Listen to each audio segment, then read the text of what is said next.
Okay, ഇന്നത്തെ question ഇതാണ്. What is isothermal process?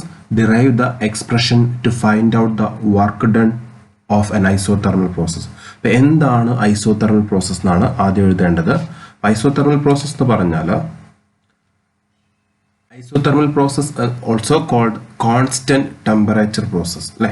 Isothermal ഇവിടെ തന്നെ ഓൾറെഡി പറയുന്നുണ്ട്. തേർമൽ തേം എന്ന് പറയുന്നത് എന്താണ്? ടെമ്പറേച്ചർ ആണ് അല്ലെ. അപ്പൊ ഐസോതെർമൽ പ്രോസസ് എന്ന് പറഞ്ഞാൽ കോൺസ്റ്റന്റ് ടെമ്പറേച്ചർ പ്രോസസ് ആണ്. അതിന്റെ ഡെഫിനിഷൻ ആണ് isothermal process is one in which the temperature of A system remains constant. Temperature എന്തായിരിക്കും? ആ ഒരു പ്രോസസ്സിൽ ടെമ്പറേച്ചർ കോൺസ്റ്റന്റ് ആയിരിക്കും. ഐസോ എന്ന് പറഞ്ഞാൽ എന്താണ്? ഒരുപോലെ, കോൺസ്റ്റന്റ്, ഐസോ ഈക്വൽ എന്നാണ് അർത്ഥം വരുന്നത്, ഐസോ അല്ലെ. അതുകൊണ്ടാണ് ഐസോതെർമൽ കോൺസ്റ്റന്റ് ടെമ്പറേച്ചർ പ്രോസസ്സിനെയാണ് എന്ത് വിളിക്കുന്നത്? ഐസോതെർമൽ പ്രോസസ് എന്ന് വിളിക്കുന്നത്. ഇനി അതിന്റെ PV ഡയഗ്രവും TS ഡയഗ്രവും നമുക്ക് വരയ്ക്കാനുണ്ട്. അപ്പോൾ നമ്മൾ ജസ്റ്റ് ഇത് എങ്ങനെ വരയ്ക്കുന്നു ഇത് കാണാതെ പഠിക്കേണ്ട ആവശ്യമൊന്നുമില്ല. ജസ്റ്റ് എന്ത് ചെയ്യുക? ഒരു സിസ്റ്റം സങ്കല്പിക്കുക. ഓക്കെ, ഇതൊരു സിസ്റ്റം ആണെന്ന് കരുതുക. ഈ സിസ്റ്റത്തിനുള്ളിൽ കുറെ ഗ്യാസുകളുണ്ട്. ഓക്കെ, നമ്മൾ ജസ്റ്റ് ഹീറ്റ് ചെയ്യുന്നു. ഓക്കെ, ഹീറ്റ് ചെയ്യാൻ കൂൾ ചെയ്യാൻ ഞാൻ ജസ്റ്റ് ഒന്ന് ഹീറ്റ് ചെയ്യാമെന്ന് ഉദ്ദേശിക്കുന്നു. ഇവിടെ എന്ത് ചെയ്യുന്നു? നമ്മൾ ഹീറ്റ് ചെയ്യുകയാണെന്ന് കരുതുക. ഓക്കെ, ഹീറ്റ് ചെയ്യുമ്പോൾ ഈ ഉള്ളിലെ സിസ്റ്റത്തിൽ, ഇതാണ് ഉള്ളിലുള്ള കാര്യമാണ് സിസ്റ്റം എന്ന് പറയുന്നത് അല്ലെ. ഈ സിസ്റ്റത്തിന് ഒരിക്കലും ടെമ്പറേച്ചർ കൂടാൻ പാടില്ല. ടെമ്പറേച്ചർ സാധാരണഗതിയിൽ നമ്മൾ ഹീറ്റ് ചെയ്യുമ്പോൾ എന്ത് സംഭവിക്കും? ഇതിനുള്ളിലെ ടെമ്പറേച്ചർ എന്ത് ചെയ്യും? കൂടുന്നു അല്ലെ. പക്ഷേ ഈ ടെമ്പറേച്ചർ കൂടാൻ പാടില്ല എന്നാണ് പറയുന്നത്. അപ്പൊ ടെമ്പറേച്ചർ കൂടുന്നില്ല എന്നുണ്ടെങ്കിൽ ഓട്ടോമാറ്റിക് എന്ത് സംഭവിക്കണം? ഇതിന്റെ വോളിയം കൂട്ടി ഇൻക്രീസ് ചെയ്താൽ മതി. വോളിയം എന്ത് ചെയ്താൽ മതി? ഇൻക്രീസ് ചെയ്യുമ്പോൾ ഓട്ടോമാറ്റിക് എന്ത് ചെയ്യും? വീണ്ടും ടെമ്പറേച്ചർ എന്ത് ചെയ്യും? പഴയ നോർമൽ സ്റ്റേറ്റിലേക്ക് വരും അല്ലെ. ഇത് നമ്മൾ ഹീറ്റ് ചെയ്യുന്ന സമയത്ത് ടെമ്പറേച്ചർ ഓട്ടോമാറ്റിക് കൂടുന്നുണ്ട്. പക്ഷെ ആ ടെമ്പറേച്ചർ കൂടുന്നത് ഇല്ലാതാകാൻ വേണ്ടിയിട്ട് എന്ത് ചെയ്യുന്നു? അത് കുറച്ച് വലുതായി പോകുന്നു, വോളിയം കൂട്ടുന്നു. ഓക്കെ, അങ്ങനെ വോളിയം കൂട്ടുന്ന സമയത്ത് ഓട്ടോമാറ്റിക് പ്രഷറിന് എന്ത് സംഭവിക്കും? അതായത് വോളിയം കൂടുന്നുണ്ട്, പ്രഷറിന് ഓട്ടോമാറ്റിക് എന്ത് സംഭവിക്കും? വോളിയം കൂടുമ്പോൾ പ്രഷർ കുറയുന്നുണ്ട് എന്നുള്ളത് നിങ്ങൾ സങ്കല്പിച്ച് വെച്ചാൽ മതി. ഇപ്പോൾ വോളിയം കൂടുന്നു, പ്രഷർ കുറയും. അപ്പോഴേ എന്ത് ചെയ്യാൻ പറ്റുള്ളൂ? ഈ ടെമ്പറേച്ചർ കോൺസ്റ്റന്റ് ആക്കി നിലനിർത്താൻ പറ്റുള്ളൂ. സോ ഓട്ടോമാറ്റിക് വോളിയം കൂടുന്നു, പ്രഷർ. അപ്പോൾ നമ്മൾ PV ഡയഗ്രാം വരയ്ക്കുന്ന സമയത്ത് നമുക്കറിയാം P ഇവിടെ വരുന്നുണ്ട്, V വരുന്നുണ്ട്. അപ്പോൾ വോളിയം കൂടുകയും വേണം, ഇങ്ങോട്ട് വോളിയം കൂടുകയും വേണം, പക്ഷെ പ്രഷർ കുറയും വേണം. ദാറ്റ് എങ്ങനെയായിരിക്കും പ്രോസസ്സ്? ഇതുപോലെയല്ലേ വരുള്ളൂ. ദാറ്റ് ഈസ് 1 to 2 ഇങ്ങനെയായിരിക്കും വരുന്നത്. ഓക്കെ, പിന്നെ ഓൾറെഡി നിങ്ങൾക്ക് അറിയാം എന്താണ്? TS ഡയഗ്രാം ആണ് വരുന്നത്. ടെമ്പറേച്ചർ കോൺസ്റ്റന്റ് ആണ്, ടെമ്പറേച്ചർ മാറാൻ പാടില്ല. ദാറ്റ് ഈസ് ഇവിടെ എന്ന് പറഞ്ഞാൽ എന്തായിരിക്കും? T1 ഈക്വൽ ടു T2 ആയിരിക്കും. ടെമ്പറേച്ചർ എന്താണ്? കോൺസ്റ്റന്റ് ആണ്. അതുപോലെ തന്നെ ഇത് S1 ഐസെൻട്രോപ്പിക്, ഇത് എൻട്രോപ്പിയാണ് വരുന്നത്. ഇവിടെ S ആണ് വരുന്നത്, അഥവാ എൻട്രോപ്പിയാണ് വരുന്നത്. Temperature entropy ഡയഗ്രത്തിൽ ഇതെന്തായിരിക്കും? S1 ആയിരിക്കും, ഇത് S2 ആയിരിക്കും. ഓൾറെഡി നമുക്കറിയാം ടെമ്പറേച്ചർ കൂടുമ്പോൾ ഓട്ടോമാറ്റിക് എന്ത് ചെയ്യും? അതിന്റെ ഡിസോർഡർനെസ് കൂടുന്നു അല്ലെ. അത് കൂടുതൽ ടെമ്പറേച്ചർ കൂടുന്നതനുസരിച്ച് എന്ത് ചെയ്യുന്നുണ്ട്? എൻട്രോപ്പി കൂടുന്നുണ്ട് എന്നുള്ളത് നമുക്കറിയാം. അതുകൊണ്ട് തന്നെ S1 S2 ഇതാണ് നമ്മുടെ ഗ്രാഫ്. അങ്ങനെ PV ഡയഗ്രവും TS ഡയഗ്രവും നിർബന്ധമായിട്ട് വരച്ചു വെക്കണം. ഇനി അടുത്തത് നമുക്ക് ഇതിൽ ഡിറൈവ് ചെയ്യാനുള്ളത് വർക്ക് ഡൺ ആണ്. വർക്ക് ഡൺ, അപ്പം ഏതൊരു ഐസോതെർമൽ പ്രോസസ്സിന്റെയും വർക്ക് ഡണ്ണിന്റെ ജനറൽ ഇക്വേഷൻ ആണ് W അല്ലെ. ഏതൊരു വർക്ക് ഡണ്ണിന്റെ ജനറൽ ഇക്വേഷൻ ആണ് എന്ത് പറയുന്നത്? 1 to 2 PdV എന്ന് പറയുന്നത്. ഓക്കെ, 1 to 2 PdV ആണ്. ഓക്കെ, ഇത് ഐസോതെർമൽ പ്രോസസ് ആയതുകൊണ്ട് തന്നെ ഇവിടെ പ്രഷറും അതുപോലെ തന്നെ വോളിയവും എന്ത് ചെയ്യുന്നുണ്ട്? ചേഞ്ച് ചെയ്യുന്നുണ്ട്. അപ്പൊ രണ്ട് ക്യാരക്ടേഴ്സ് അല്ലെങ്കിൽ രണ്ട് പ്രോപ്പർട്ടീസ് ഇവിടെ ചേഞ്ച് ചെയ്യുന്നത് കൊണ്ട് തന്നെ ഇത് ഇന്റഗ്രേറ്റ് ചെയ്യുക എന്നുള്ളത് വളരെയധികം ബുദ്ധിമുട്ടുള്ള ഒരു കാര്യമാണ്. പക്ഷെ നമുക്കറിയാം according to PV is equal to MRT എന്ന് നമുക്കറിയാം അല്ലെ. MRT, PV is equal to MRT, ഇത് ക്യാരക്ടറിസ്റ്റിക് ഗ്യാസ് ഇക്വേഷൻ ആണ്. PV is equal to MRT എന്ന് പറയുന്നത് ക്യാരക്ടറിസ്റ്റിക് ഗ്യാസ് ഇക്വേഷൻ ആണ്. അതിൽ നിന്നും അല്ലെങ്കിൽ NRT ഉപയോഗിക്കാം കേട്ടോ, ഐഡിയൽ ഗ്യാസ് ഇക്വേഷൻ ഉപയോഗിക്കാം. ഓക്കെ, ഒരു പർട്ടിക്കുലർ ഗ്യാസ് എടുക്കുകയാണെങ്കിൽ, ഇതൊരു സിസ്റ്റം എടുത്തിട്ടുണ്ട്, അതിന് പർട്ടിക്കുലർ സിസ്റ്റം എടുക്കുകയാണെന്നുണ്ടെങ്കിൽ അതിന്റെ M കോൺസ്റ്റന്റ് ആയിരിക്കും. M എന്തായിരിക്കും? കോൺസ്റ്റന്റ് ആയിരിക്കും. R കോൺസ്റ്റന്റ് ആയിരിക്കും. ബുദ്ധിമുട്ടില്ലല്ലോ. അതായത് ഒരു പർട്ടിക്കുലർ സിസ്റ്റം എടുത്തു കഴിഞ്ഞാൽ അതിന്റെ M കോൺസ്റ്റന്റ് ആയിരിക്കും. മാസം മാറുന്നുണ്ട്. അതായത് ഒരു ക്ലോസ്ഡ് സിസ്റ്റം, പുറത്തേക്ക് മാസ് പോകുന്നില്ല എന്ന് കരുതാം. ഓക്കെ, M എന്താണ്? കോൺസ്റ്റന്റ് ആണ്. R എന്താണ്? കോൺസ്റ്റന്റ് ആണ് അല്ലെ, പർട്ടിക്കുലർ ഗ്യാസിന്റെ കേസിൽ. ഇനി ഇത് ഏത് പ്രോസസ് ആണെന്ന് പറഞ്ഞിട്ടുണ്ട്? ഐസോതെർമൽ പ്രോസസ് ആണെന്ന് പറഞ്ഞിട്ടുണ്ട്. ദാറ്റ് മീൻസ് ഈ M, R, T എല്ലാം തന്നെ എന്ത് ചെയ്യും? കോൺസ്റ്റന്റ് ആവില്ലേ? കാരണം ഇത് ഐസോതെർമൽ പ്രോസസ് ആണ്. ഐസോതെർമൽ പ്രോസസ് ടെമ്പറേച്ചർ കോൺസ്റ്റന്റ് ആണ്. ദാറ്റ് ഈസ് നമുക്ക് എന്ത് എഴുതാൻ പറ്റും? PV is a constant എന്ന് എഴുതി കൂടെ. PV is a constant എന്ന് എഴുതി കൂടെ.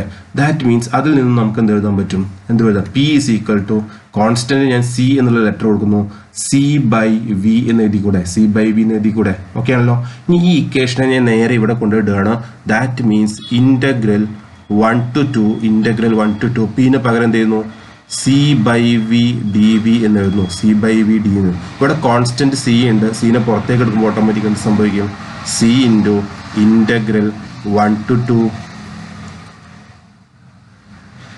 1 by v dv എന്ന് വരും അല്ലെ. വളരെ എളുപ്പത്തിൽ നമുക്ക് എഴുതാൻ പറ്റും. 1 by v dv. നമുക്കറിയാം ഇൻ്റഗ്രൽ 1 by x dx എന്ന് പറഞ്ഞാൽ ലോഗ് അല്ലെങ്കിൽ ln x ആണ് അല്ലെ. നാച്ചുറൽ ലോഗരിതം ln x ആണ്.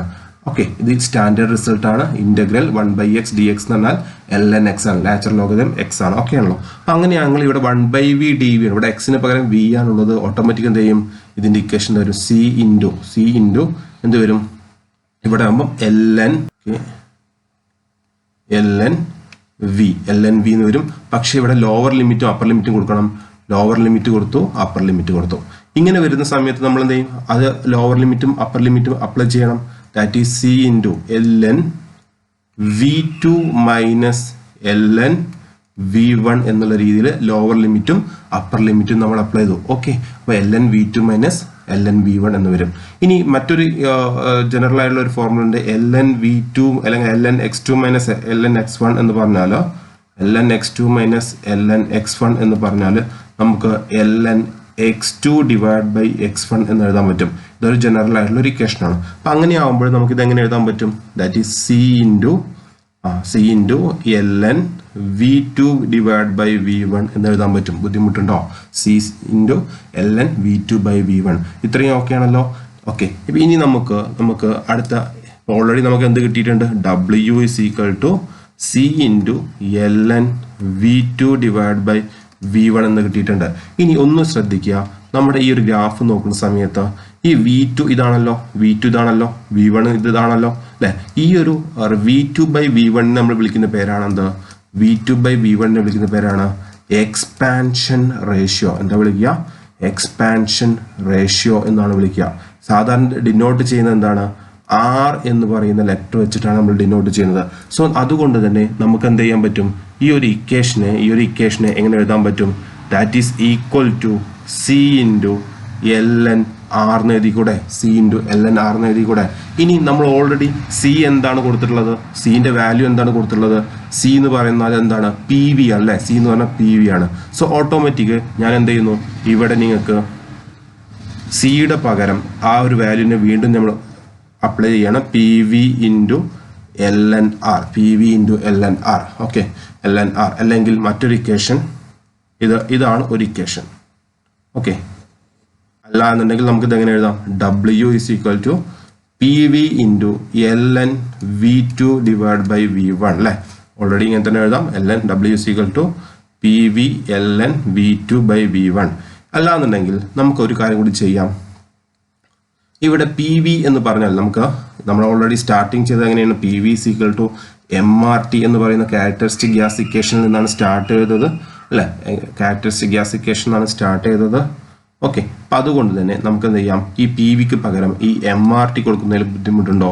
ഇല്ല. MRT ln v2 divide by v1 w is equal to MRT. ഇതും മറ്റൊരു ഇക്വേഷനാണ്. ഓക്കെ, ഇങ്ങനെ നമുക്ക് 3 ഇക്വേഷൻസുകൾ ഈ ഒരു രീതിയിൽ വർക്ക് ഡണിന് വേണ്ടിയിട്ട് എഴുതാൻ പറ്റും. ഓക്കെ ആണല്ലോ? മനസ്സിലായല്ലോ? മനസ്സിലാവാത്തവർ ഒന്നും കൂടി എന്ത് ചെയ്യാം? വീഡിയോ കാണുക, സംശയങ്ങൾ ചോദിക്കുക. Okay, thank you.